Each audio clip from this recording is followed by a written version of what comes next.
we actually share our journeys, the things and trials and triumphs that we have incurred to help others in the audience know what?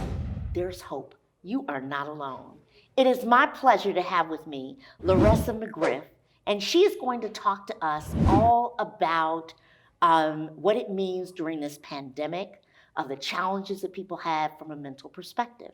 You know, we all know that mental illness is so important.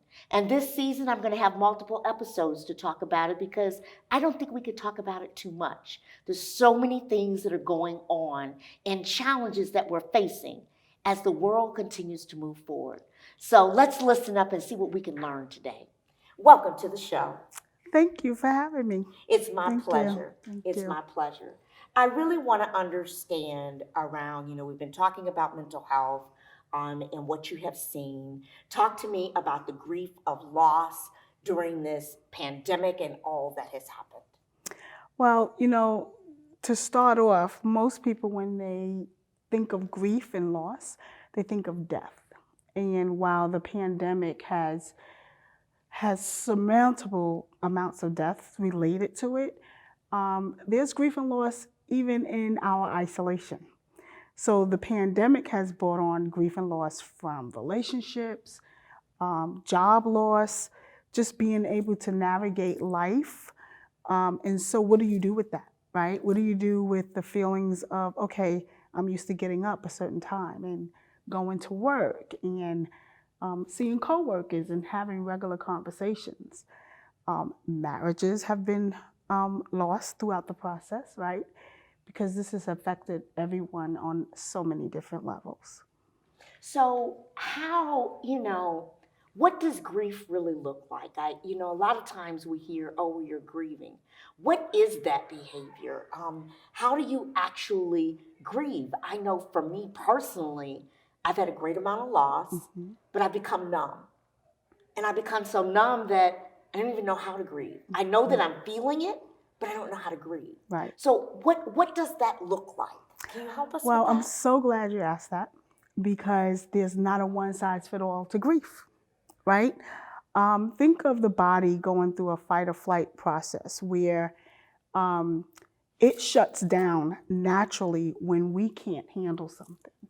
And so, depending on how bad the grief is and how we personally deal with trauma and loss, our body will say, you know what, you can't handle that. So it shuts down so we can keep going, right? And that would look like numbing, as you pointed out, so you don't have to think about it. Laughing, right? It camouflages the real feeling that's going on inside. But more importantly, grief makes us sick. It makes us ill because it festers and it stays inside and it builds and it builds and it builds, somewhat like a volcano, right? It has these different layers. And it's not until we vomit it out, get it out, talking to someone, a professional, a friend, or just crying, right? That our body begins to break down and starts the healing process. And what does that healing process really look like? How do you know that you're healing and you're overcoming? When you've gone through this challenge, and everybody tells me one day it's just gonna blow up and it's gonna come because your body's ready. Okay, but how do I know that I'm done? Is it done? Is it done and over? Does it come back? Can you talk a little bit about that process? Okay. Well, it doesn't come back because it already happened, right?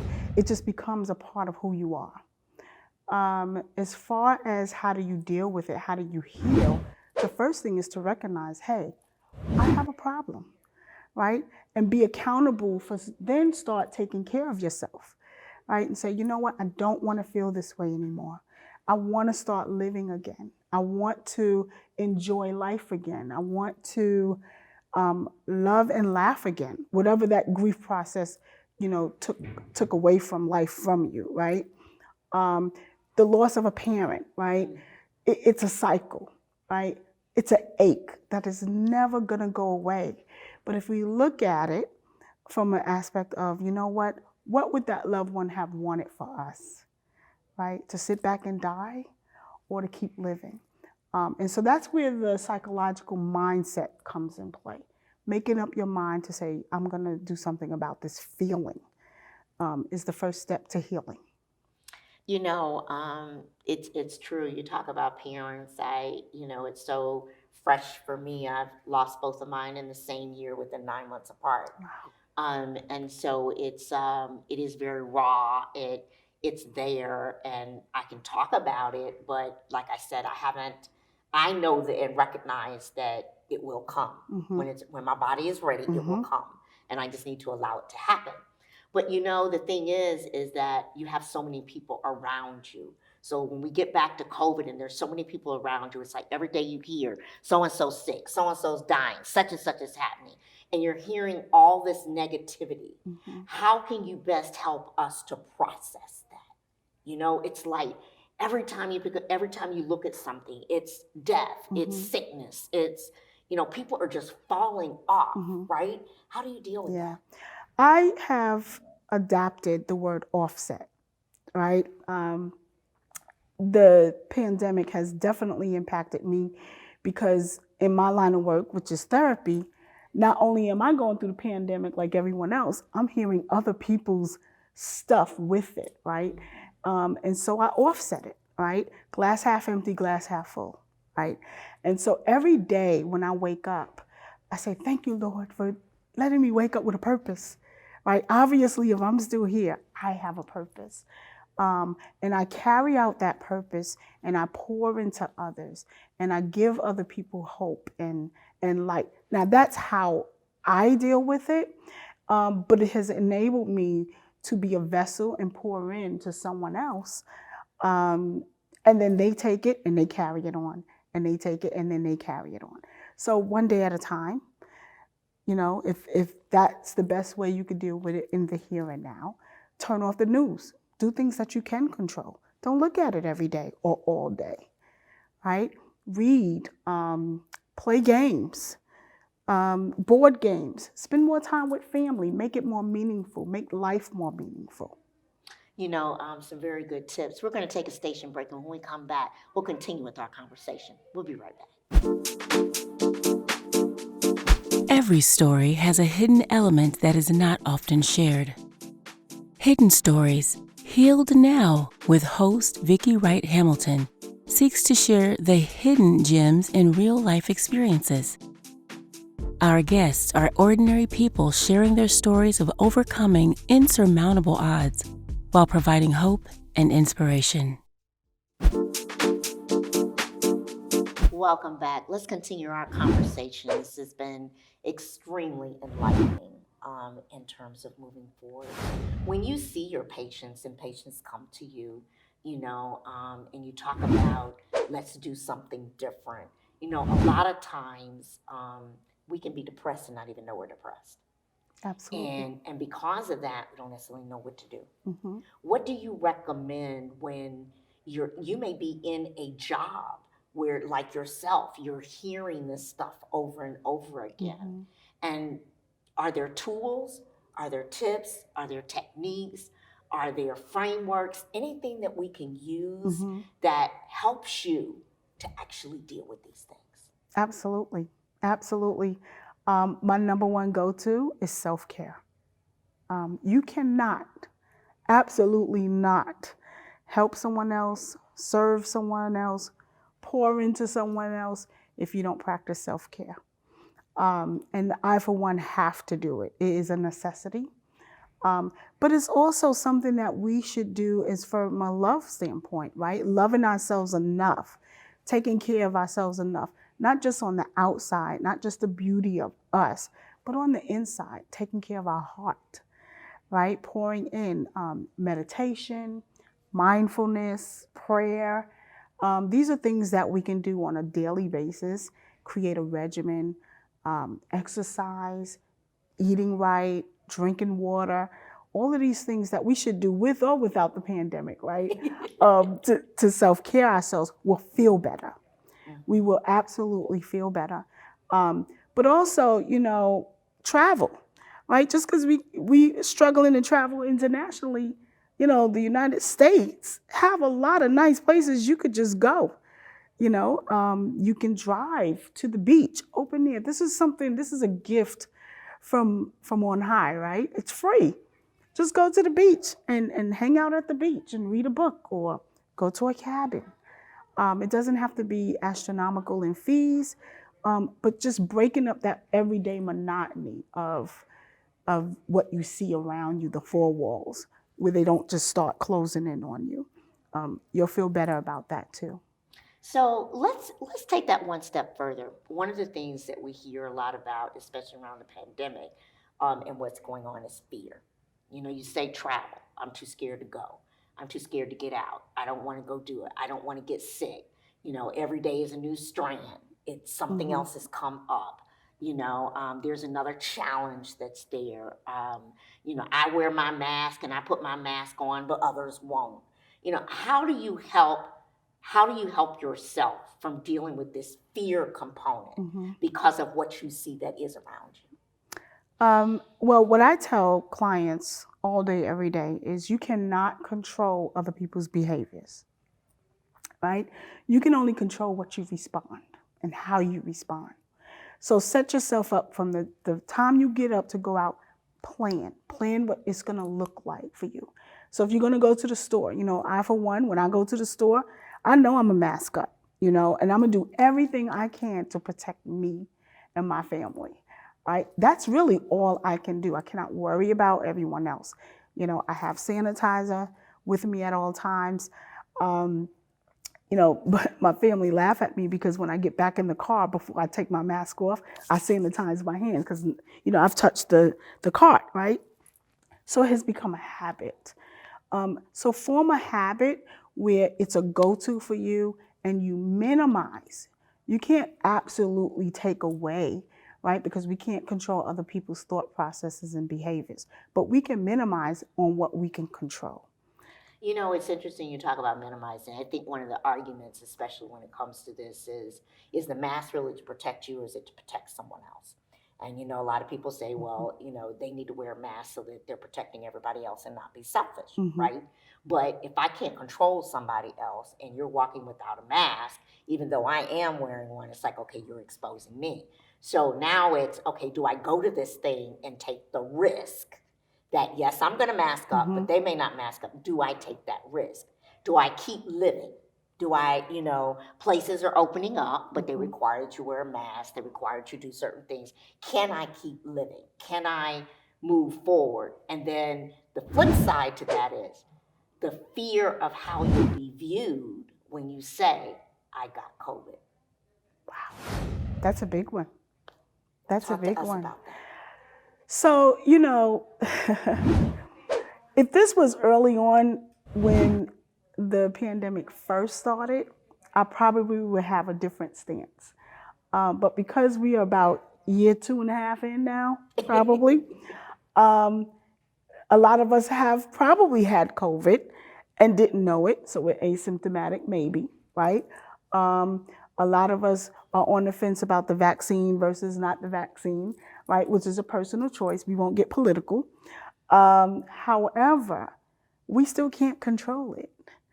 And, I'm not sure where people's stance is on life, but I choose to live life with the understanding that when it's my time, it's my time. And I want to live it to the fullest. I want to live it on purpose. I want meaning behind it.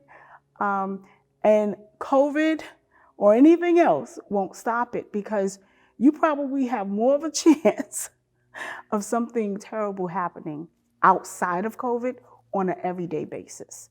Now, is that the way everyone will look at it? Absolutely not.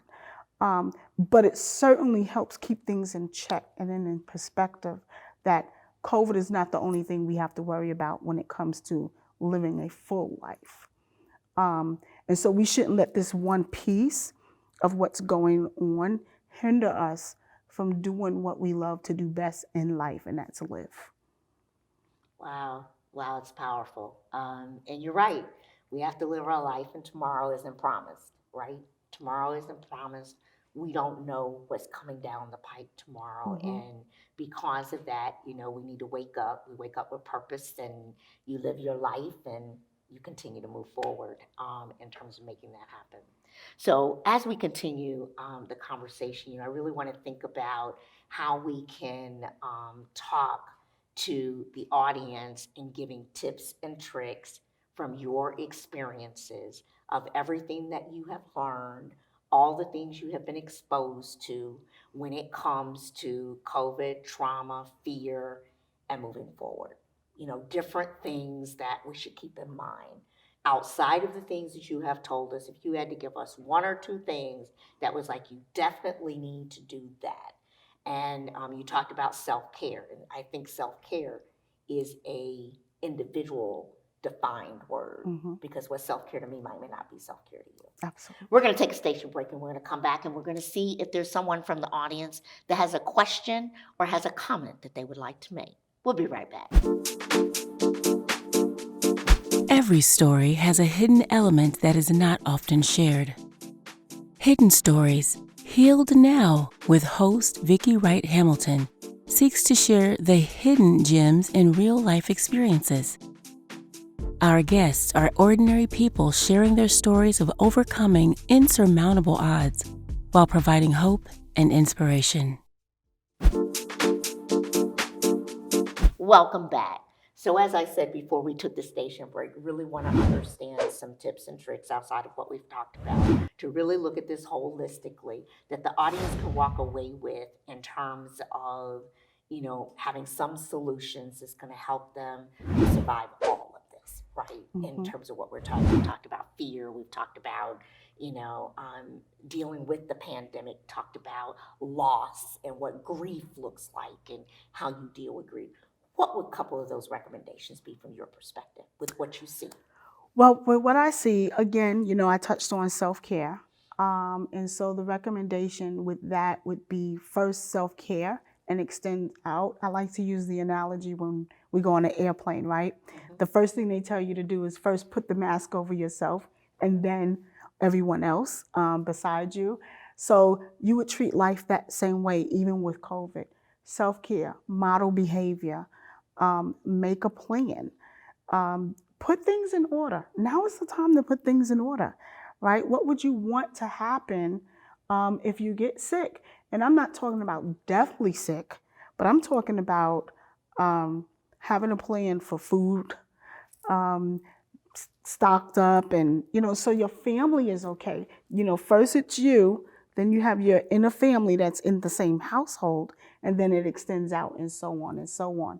And when you have that clear mind that you've taken care of those things, you actually make it easier for you to deal with life as we have it right now. That's self-care, that is having a plan in place, again, meditating. And meditating doesn't have to be this big thing that we do, right? It could be sitting in the home, in a room, in quiet space, noise off, no TV, no phone time, just closing your eyes and just, you know, listening to yourself, right? And just meditating on what's good and not dwell on what's so bad all the time. What was life like before the pandemic, right? What would you like to get back to, you know? Bringing back the hopes and the dreams. What was your bucket list? Where did you want to go? Start planning of, you know what, this time next year, we'll be in a better place. We're going to do this. And start planning. And when you write it down, it gives you hope. And it actually lightens the mood that you're carrying on inside. You know, it's interesting. They always say if you keep a journal, it goes from here through your arms, through the piece to the piece of paper, right? Absolutely. And it's interesting that you say that gives you hope in terms of moving forward and the plan. Yes. You know, I wanted to go on a trip, and I'm going on a trip, right? I wanted to get out of town, I'm going out of town, right? Yeah. Those things that actually bring you joy and recognizing them. Let's see if we have a question or a comment from the audience. Hi. I'd like to know what recommendations you have for parents who have children that are suffering from anxiety, because I think that there are a lot of people that are suffering, and there are a lot of children who are suffering because school is different and everything is different. So what recommendations would you make for them? Thank you. Good question about anxiety in children and how they are responding or impacted by COVID. Again, self-care. And it's model behavior from the parents. So parent, single parent, or parents, they project what they feel and see off of us, right? And so if we have a plan and we make ourselves okay, they're going to be okay. Children are naturally resilient until we give them reason not to be. And so if we have chaos, even in ourselves, and how we deal with things, it's going to transcend down to the children and become chaotic. But if we have a community, right, amongst ourselves and make them part of the plan, right? Have the children sit around and say, okay, look, everyone has a responsibility. What would be your idea of what we can do differently since we're in this position right now, being home under one roof? Teamwork makes the dream work, right? And so if you incorporate them and make them feel like they're a part of the solution, and if you model to them, like, we're going to get through this, and spend more time with them and let them know they're not in this alone and that you are not going to break down and you're not worried, they will do well. They would definitely do well. You know, that's interesting. What about schools? When they're going to school and interacting in school, what about that? You know, I think fear is contagious, and children have less fear than we do. They get that from the adults, especially the younger ones. Older children, they tend to understand more, but our younger children just want to be children. And so again, just like I'm talking to you from a parental's perspective, teachers and principals and assistant principals, anyone who is part of those children's lives need to be on board on being less chaotic and showing less fear and modeling a little bit more order. And again, having a plan for everyone to participate in, so everyone will be okay. You know, it's really interesting because the older that you get, and you get exposed to more things that are about fear, you get exposed to things that are happening. And I mean, we could have a whole episode over all the school shootings and bombings and all the rest of that has happened. But that plants other seeds.